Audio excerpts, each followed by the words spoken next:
Hello, and welcome to the Faith Science Podcast. My name is Tyler Bublitz, and welcome back to the 20th Sunday after Pentecost for the week of October 18th, 2020, and I'm excited to have you here.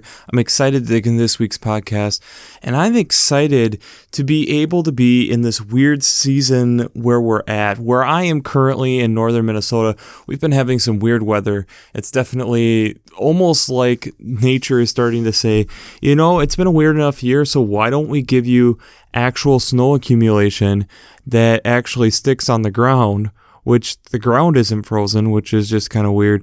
That stuck around all day today, and it was just kind of weird to be thinking about, it's just throw more weird things out in the air, and it's kind of where we're all at, isn't it?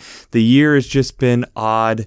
Everything just feels odd this year, and why not? Let's add some weirdness to it. And the weather is always something easy and fun to talk about. I know last year we did have a weird snowfall in October up here, but it didn't accumulate like this. And we're talking about an inch or two of snow, enough where it's crunching underneath your feet.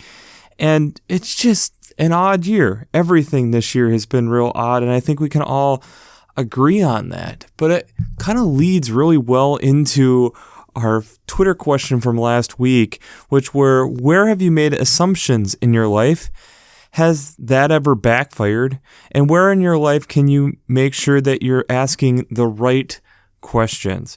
You know, you always assume that it's safe to assume that in October that there isn't going to be a high chance of snow, much less snow accumulation, and that can always backfire. But one of the things that we got really interesting comments back this week, one of them was talking about our assumptions that we make about people, which ties in so beautifully to what we talked about last week, but also just how often we like putting people into boxes. We like organizing our lives in this way that we see this person and they fit into this box. But that's not how things work. People are bigger than a box. God is bigger than a box, and we like trying to do that. And if we do, we better get real used to pulling out nails and expanding that box, because people will constantly prove that they can't be fit into whatever box you constrain them into, that they flow into so many different parts of life. It's one of the hard things I've been having with having church virtual and not being able to connect with different people at church is the aspect of different elders who you assume initially when you meet them, especially when I was younger, that, okay, it's just an older person at church.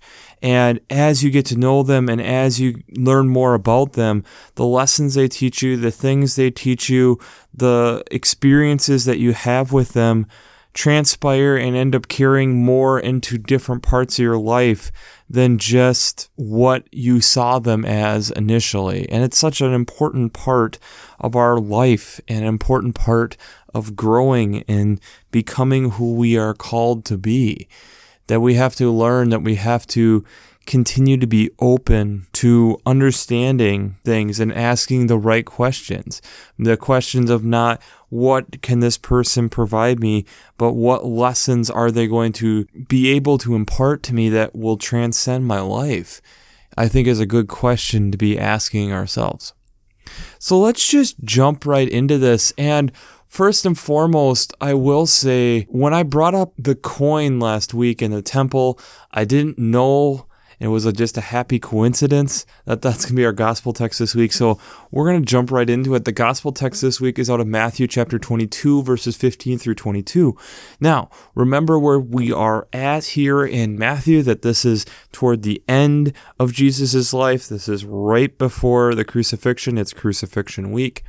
And the Pharisees are with the Herodians. Now, this is really interesting because, one, this is not a typical pairing. Two, this is the only time the Herodians are brought up.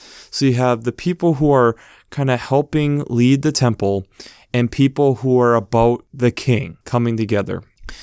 They're trying to butter up Jesus. Teacher, we know that you are sincere and teach the way of God in accordance with truth and show difference to no one, for you do not regard people with partiality. Tell us then what you think. Is it lawful to pay taxes to the emperor or not? Jesus then comes up with this beautiful answer and first responds of, why are you trying to put me to the test? He asks them to pull out a coin, a denarius, which they do. And he said, whose head's on it? And they say it's the emperor's. So Jesus says, give unto the emperors what is the emperor's, and give unto the gods what is God's. They're amazed at what he responded, and they leave him. Now, a couple pieces of context that we need to have about this, and then we'll dig into our other readings here. First, by the Pharisees and Herodians having coinage in the temple, which is where they're at, especially with the emperor's face on it, they just committed a sin, according to that point, for two reasons. One, this is shekel country. Within the temple, you were supposed to have with the money changers where you were turning your coinage that had the emperor's face on it into shekels, which did not have the face of someone on it. And part of why that was a major thing was Emperor Augustus had his face on there and was stating that on the coin that he is divine, which obviously that isn't the case, and thus this is the temple, so this shouldn't be here. So first, by them pulling out that coinage convicts them, realizes that they are there for a purpose. They have indicted themselves. They have turned themselves in, essentially. It was accidental or on purpose, that they show their intentions, and who they're really putting their faith and trust in is the emperor instead of God. But we'll dig a little bit more into that, especially the last verse. When they heard this, they were amazed, and they left him and went away. The first reading this week is out of Isaiah chapter 45, verses 1 through 7. This is a very controversial text, we'll put it that way. This can be used in a lot of different contexts, and again, with where we're at in the world, if you're going to preach on this, take extreme caution. The tribe of Israel has been held as captives for years. And here is Isaiah talking to the people that God is appointing someone who isn't part of the tribe of Israel, Cyrus, to help lead and release the people of Israel so that God can continue to bless them. So it's this cool reading, actually, this reassuring reading on how God can bless us in ways that we don't necessarily initially expect, that we can see things coming from a new perspective, that God isn't necessarily working within our human constraints. He has a much bigger, vast control than what we ourselves have. So thus, this idea of how God is going to use this leader of another tribe to release the people of Israel to be able to do the work that God has called the Israelites to do. The alternative first reading is from Exodus chapter 33, verses 12 through 23. Moses has been continuing to lead these people. He's gotten the 10 Commandments. He goes up and he's talking with God. And he's like, I want to see you. I want to see you, God. And God essentially is telling him, you can't take this. The glory of who I am, you just can't take. Moses is persistent. He's like, I really want to see it. And so essentially what God does is he hides him in a cleft of the mountain or a rock and passes by.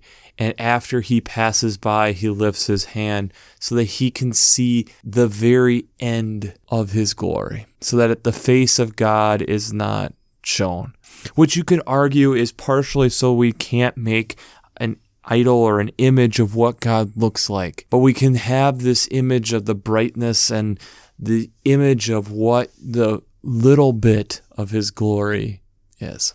The psalm this week is Psalm 96, verses 1 through 9, and optionally 10 through 13. Sing to the Lord a new song, sing to the Lord all the earth. This is a recognition of the glory of God, and that how God is so strong and is better than anything else that we have here, that he is the one who is able to judge with equity. He is the one that's able to provide. He's the one that's trying to make this place work in harmony. And it's that we have to be able to understand that, to recognize that, to be able to be standing in awe and recognition of what's going on. The second reading is from 1 Thessalonians chapter 1, verses 1 through 10.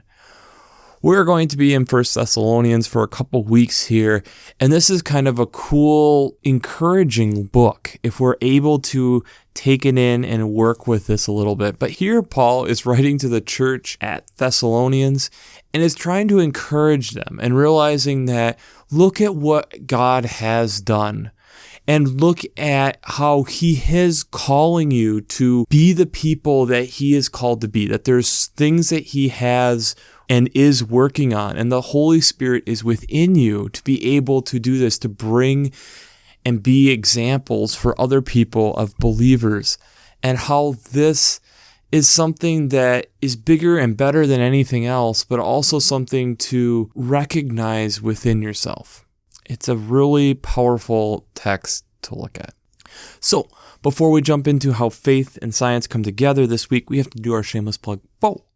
Working Preacher. If you haven't checked out Working Preacher, I'd highly recommend it. Between their Sermon Brainwaves podcasts, their commentaries, their discussions, since I'm not an ordained minister, I use them on a weekly basis to help me bring this.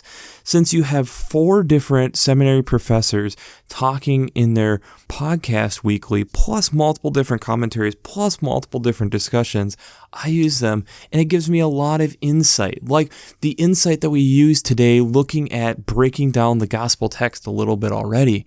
A lot of that came from Working Preacher. So if you haven't checked out Working Preacher, I'd highly recommend it. And I use them on a weekly basis, and this wouldn't be possible without Working Preacher. I tipped my hand a little bit earlier, and as I looked at this text, and especially in the way that the world is right now, and I don't want to get this into a political podcast, and that's something that I've made purpose decision on for multiple years now, I was really struck by the 22nd verse. When they heard this, they were amazed, and they left him and went away. And why it struck me, here, Jesus has, like I talked about, convicted the people, convicted the Pharisees and the Herodians. He's shown them that they were up to no good. They were trying to trick him. They essentially lied to try to get him to put down his guard. And then he outwitted them. The thing that struck me is what then the Pharisees and the Herodians did. They were amazed and they left. In a world right now that's so divisive and so ready to continue to fight, when was the last time that something struck you so much that you didn't have a response? When was the last time that somebody came up to you and was able to say something to you that shocked you so much that you didn't have a response? That you didn't try to say, well, how about this? How about that? They didn't do that. They're amazed by his answer and don't respond.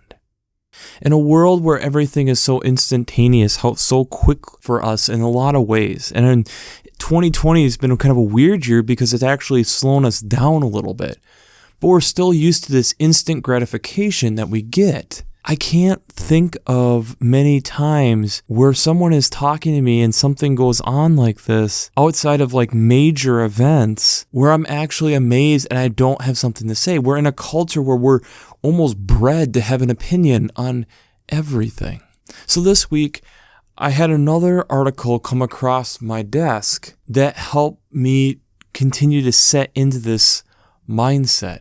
And I'll attach 2 articles down below. But essentially, we've witnessed this year a world record, possibly. This year, the bar-tailed godwit, which is a bird, they have tracked having a non-stop flight from Alaska to New Zealand, which is almost 1,200 kilometers, or to put that in English standard, that's about 7,500 miles. On the wing, nonstop. Pretty impressive. 11 days constantly going, trusting that they had the food reserves to be able to make a trip and a journey like that. It's incredible. And this breaking a world record of within the own species of 7,200 miles set in 2007. So I thought, okay, this is awesome. What a great thing to be amazed at. Wow. That's crazy. Was trying to look for more articles on it. But then I stumbled across more articles. I stumbled across the common swift. And in 2016, there's NPR articles talking about how in a current issue of Current Biology that they realized that the common swift might be airborne for 10 months straight. Of our 12-month year, for 10 months, it's in the air, flying. And that they were going through some different formalities here, but essentially that it's looking like the majority of its life is on the wing, in the air. But then you continue on and you start looking at how many of these different ocean birds are constantly in the air. Finally, I'll attach some down below. And again, it gets into how do you want to divvy this up? The longest migration year after year would be the Arctic tern flying from pole to pole to pole every single year.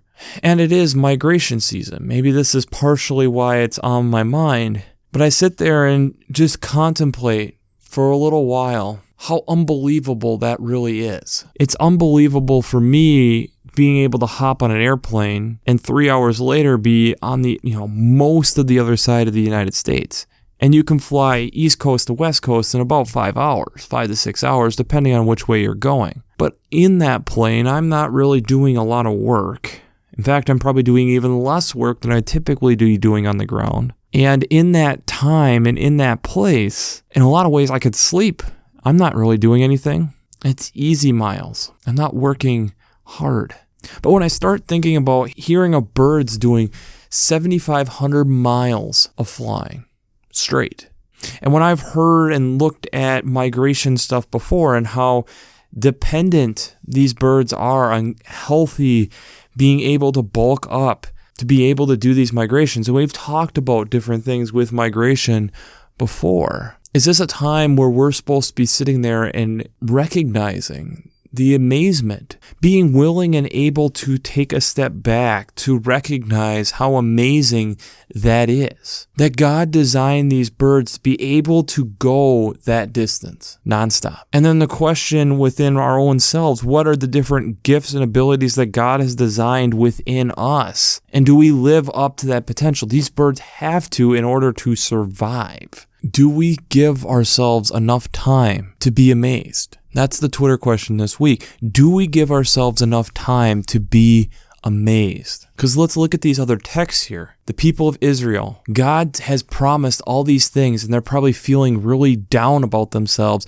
They're captives. And it's not even someone within the tribe of Israel like they figured. It's another king that has just overthrown who had these people that's going to release these people. The amazement of that they could have been just handed off. In the alternative first reading, Moses first being able to have this type of direct communication with our Maker should be amazing in and of itself.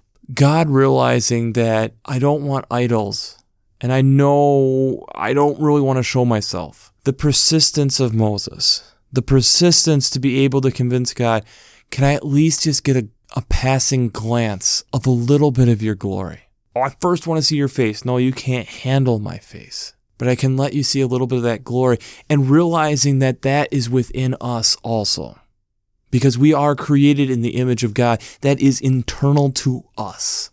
That's amazing. And that we get this image of how bright the glory of God is, and that it's just quickly here and there, and just what we can't take the glory in this lifetime is amazing in and of itself. The psalm this week is recognizing the glory of God and what he can do. And Paul reminding the people in Thessalonians, reminding the Thessalonians that you have been given this. You've been given all this power through the Holy Spirit. That God has done all this stuff, and he has a calling and a way that he wants and a purpose on where he's trying to steer you. Do not give up hope. That God and Jesus went through all of this for you so that you can do this next part. Yeah, he has planned and worked that this is the perfect mission for you. Can we recognize and take a moment to acknowledge the amazement of what that actually is? Can we acknowledge and recognize that God is trying to do amazing stuff for us, and how often we pass it by? How often do we put other things in front of us? Jesus in this text is still showing that there are human things that are going to come up, that are still going to be important, that we still have to deal with. But also to recognize in that we are still working with our God and Creator. So yes, you're dealing with this human stuff and deal with that. But that also realize that in that, there is God's stuff. And make sure that you're not just pushing that aside. That those two should be working together. To not let our sight be blinded and accidentally be bringing denarii into the temple instead of shekels. That we value the things of this life ahead of our faith. The things of this life are still important because here we still have that God is still saying yes to pay the tax. But also in that, we can't be putting that ahead of our faith. That we're working together with those. It's working within the confines of our society. But in that, if we're putting the things of our own life, the things of this life ahead of ourselves, does it limit us from being amazed? If we get caught up in the human experience, do we take the time to recognize the amazement of migration that many other species do? The amazement of weather progression that causes this to happen? Has COVID-19 forced us to recognize these things? Has COVID-19 pushed us to be amazed this year? Pushed us to be amazed on how much science does actually work and how hard it works to try to get things so that we don't have pandemics like this all the time? Does it push us to look at and to recognize the changing in seasons? How here in the Northern Hemisphere, during this time, we have watched the buds of the trees bring into leaves to go into summer to now going into fall and looking like the glimpses of winter are coming? Has it forced us to be more observant? Has it forced us to not make these assumptions because we've had to be observant to be amazed? Because in this whole life experience of what we've been going through this year, nothing is taken for granted anymore. Everything has to be some source of being amazed. Have we overlooked the treasures that have been placed in front of us? How many times within our own lives have we put the human part of ourselves ahead of God? Not saying that they aren't important, but that we weren't recognizing in the moment the amazement that should be there. I know for me and for myself, one of the big ones that I have learned this year is the amazement of having family. Having people who care about me that's outside of myself. People who are willing to be there and work with me and go through life with me. How valuable that is and how precious that is, because that won't be with me forever. The people who I see right now as family, there will be people who come in and people who at some point will leave. And to treasure those people who are in that spot right now. Brothers and sisters, 2020 has been a gift for us to be amazed. It's a gift for us to be able to take a step back and to look at and recognize the gifts, the things that we can be amazed at. And when doing that, does God then start showing us these amazing things that we've overlooked and start showing us these things that look, I'm opening up this door for you. Walk through it. And maybe not in the place where you expect it, like the tribe of Israel with Cyrus, or maybe it's the answer to a long prayer, like Moses. Or maybe it's a letter coming from someone of encouragement, like Paul. Or maybe it's us just being overwhelmed by the Holy Spirit to recognize the gift of what God has and Jesus has done for us, like in the Psalm. Brothers and sisters, we don't have to have an answer for everything. Sometimes we just have to be able to take in the moment and be amazed, and then try to figure out the words to that, and realizing that we might never be able to do it, because sometimes the amazement that we're trying to explain is the glory of God, which is undescribable. We aren't meant to describe it. We see that in the alternative first reading. We aren't ready for that, but we are in the place that we are able to take a step back and be amazed. So whether it's a bird flying for 10 months on the wing, or a bird doing a non-stop flight during migration for 7,500 miles, or whether it's just watching the seasons change. We have to be okay with seeing the amazement of God. But in that means that we need to be able to pause and take a deep breath to see it, and acknowledge that sometimes the thing to say is literally nothing but walking away. So, we'll wrap this up as we always do. I pray God blesses you through your faith and amazes you through science.